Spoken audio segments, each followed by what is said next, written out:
Hello সবাইকে, শুভ পঞ্চমী। আজকে আমি কোথাও যাচ্ছি না নেল বা হেয়ার করতে, আজকে আমি ঘুরতে যাব। তো চলো মেকআপে যাওয়া যাক আজকে। তো আজকে আমি যা যা মেকআপ করব মোটামুটি সবই দেখাবো, জানি না কেন, বাট তাও দেখাবো। ঠিক আছে, কারণ ইচ্ছা হচ্ছে। ক্রিম মাখলাম ফার্স্টে, ময়শ্চারাইজার ভালো করে ওয়াইপস দিয়ে পরিষ্কার করে নিই, তারপর ময়শ্চারাইজার মাখলাম। প্রথমেই ভুলভাল বলে দিচ্ছি। তারপরে চুলটা একটু প্রবলেম করছিলো বলে হেয়ার ব্যান্ড লাগিয়ে নিয়েছি। তারপরে প্রাইমার, তারপরে এই পিলগ্রিমের ফাউন্ডেশনের সাথে আমি এই হাইলাইটারটা মিক্স করে মাখি। আমার মনে হয় তাতে আমার মুখটা চকচক করে, যদিও বা করে, চিলি করে। তারপরে mix mix mix mix mix, তারপরে ট্যাপ ট্যাপ ট্যাপ করে মাখিয়ে এবার আমি বলছিলাম যে আমি ব্লেন্ডার দিয়েই ভালো ব্লেন্ড করতে পারি, ব্রাশ দিয়ে আমার দ্বারা হয় না। তো ওটা ব্লেন্ড করছি, তারপর দেখলাম যে গলাটা কালো লাগছে, তারপর গলায় দিয়ে আর কি। তারপরে ব্লাশ ব্লাশ লাগানোর পরে এটা কেন করলাম আমি জানি না। তারপরে আমি বলছিলাম যে কনসিলার আমি সবসময় ইউজ করি না, কিন্তু জাস্ট বিকজ এটা দুর্গা পুজো, একটু তো বেশি হতেই হয়। তারপরে এই লুজ পাউডারটা মাখলাম, তারপরে আমি স্প্রে দিলাম, সেটিং স্প্রে। তারপরে আমি বলছিলাম এই আইশ্যাডো প্যালেট থেকে সবটাই খেয়ে জন্য কিচ্ছু ইউজ করি না, জাস্ট এই আইব্রোটার জন্য, ওই আইশ্যাডো কালারটার জন্য আমি এটা রেখেছি। এটাও আমি দেখাচ্ছিলাম, এটারও মানে সব কিছু আগে শুধু যেটা আমি ইউজ করি সেটাই খাওয়া। তো তারপরে আইশ্যাডো লাগালাম, লাগিয়ে এবার আমি লাইনার করবো। আমি বলছিলাম যে আমি দুটো চোখে কোনো দিনও একরকম লাইনার করতে পারি না। তো ফার্স্ট এটা তো যেরকম যেরকম পরে নিই, সেকেন্ড এটা করতে হলে ভুল হয়ে যায়, কিন্তু এটা ঠিক হয়ে গেছে। যাই হোক, তারপরে কার্ল করলাম, আইল্যাশ দেন মাস্কারাটা লাগালাম। মাস্কারাটা খুব ভালো, আমার ফলস ল্যাশ বোঝা যায়, মানে দেখে মনে হয় ফলস ল্যাশ। যাই হোক, তারপরে আবার সেটিং স্প্রেটা বলছিলাম যে যেটা আগের দিন কিনলাম, ওই সেটিং স্প্রে স্প্রে করে নিয়ে তারপরে চুল বাঁধছি। চুলটা ট্রিটমেন্ট করেছি না, ছাড়তে হবে।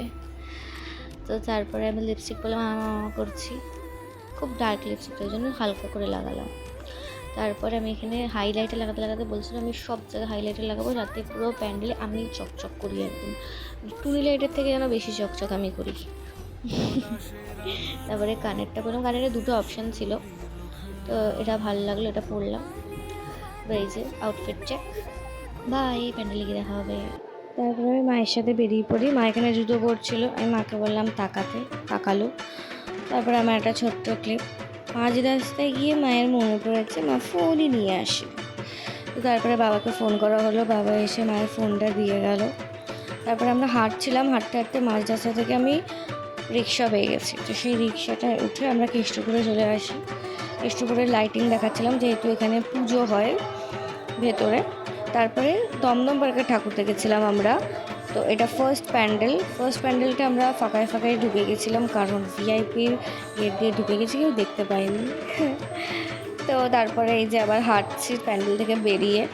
তারপরে সেকেন্ড প্যান্ডেলে একটু ভিড় ছিল, অনেকটা না, একটু ভিড় ছিল, ওটাও আমরা তাড়াতাড়ি দেখে নিয়েছি লাইন দিয়ে। ওটারও ঠাকুরগুলো, কালকে যে কটা প্যান্ডেল দেখেছি সবগুলো ঠাকুরগুলো অপূর্ব সুন্দর ছিল। মাকে আমি বলেছিলাম একটু হাই করতে, তো মা হাই করলো এখানে। তারপরে এটা থেকে বেরিয়ে আমার সব থেকে ফেভারেট পার্ট, খ্যাটন স্প্রিং পটেটো খেয়েছিলাম এটা থেকে বেরিয়ে। তো ওখানে দেখো ঠাকুরটা কত সুন্দর লাগছে, আর এই যে স্প্রিং পটেটো মশলা মাখাচ্ছিলো দাদা, সেইটা আমি একটা ক্লিপ নিয়েছি। তারপরে আমি মাকে বলেছিলাম যে যখন খাবো আমার একটা ছোট্ট ক্লিপ নেবে, তোমার মুখটা দেখা যায় যাতে। তো তারপরে মা এটা নিয়েছে, যাই হোক নিয়েছে। তারপরে মা বলে একটা চকোবার কেন, খেতে খেতে তারপরে পরেরটার দিকে এগোই।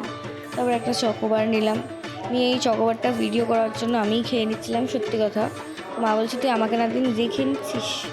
তারপরে এই যে ঈদের থোর প্যান্ডেলটা ভারত চক্র ছিল, এটাতে অতিরিক্ত ভিড় ছিল, অতিরিক্ত প্রায় 40 মিনিট আমরা লাইন দিয়েছি। খুব ভিড়, চরমতর ভিড়, কিন্তু ভেতরে ঢুকে অল ওয়ার্থ ইট। খুব সুন্দর ছিল প্যান্ডেলটা, আয়াম তো পুরো অবাক। যেরকম থিম সেরকম ঠাকুরটাও খুব সুন্দর ছিল, খুবই সুন্দর ছিল ঠাকুরটা। তারপরে ওখান থেকে বেরিয়ে আমি রাস্তা ভুলে গেছিলাম, চেনা রাস্তাও ভুলে গেছি। পুজোর সময় এই একটা সমস্যা হয়, তো তারপরে আমি বলছিলাম যে 1 কিলোমিটার হাঁটার পরেও এখনও রাস্তা খুঁজে পাচ্ছি না। অনেক কষ্টে 7 সমুদ্র 13 নদী পার করে ভিআইপি রোডে উঠলাম, ওখান থেকে হেঁটে কেষ্টপুরে আসলাম। তারপরে কেষ্টপুর থেকে একটা নতুন বিরিয়ানি দোকান করেছে কেষ্টপুরে, ওখানে একটা বিরিয়ানি প্যাকেট কিনলাম। প্লেট না বলে এবার প্যাকেট, যাই হোক হলো। কিনে বাড়ি চলে এসে আমাকে বলছি আমি খুব টায়ার্ড, এখন আমি নতুন দোকানের বিরিয়ানিটা খাবো, সেটাই আমি এখানে বলছিলাম। কিন্তু যেহেতু খুব বাইরের আওয়াজ হচ্ছে, তো সেটা আমি আবারও ভয়েস ওভার দিচ্ছি। তো সবার সাথে আবার কালকে দেখাবে, কালকে ষষ্ঠী। টাটা।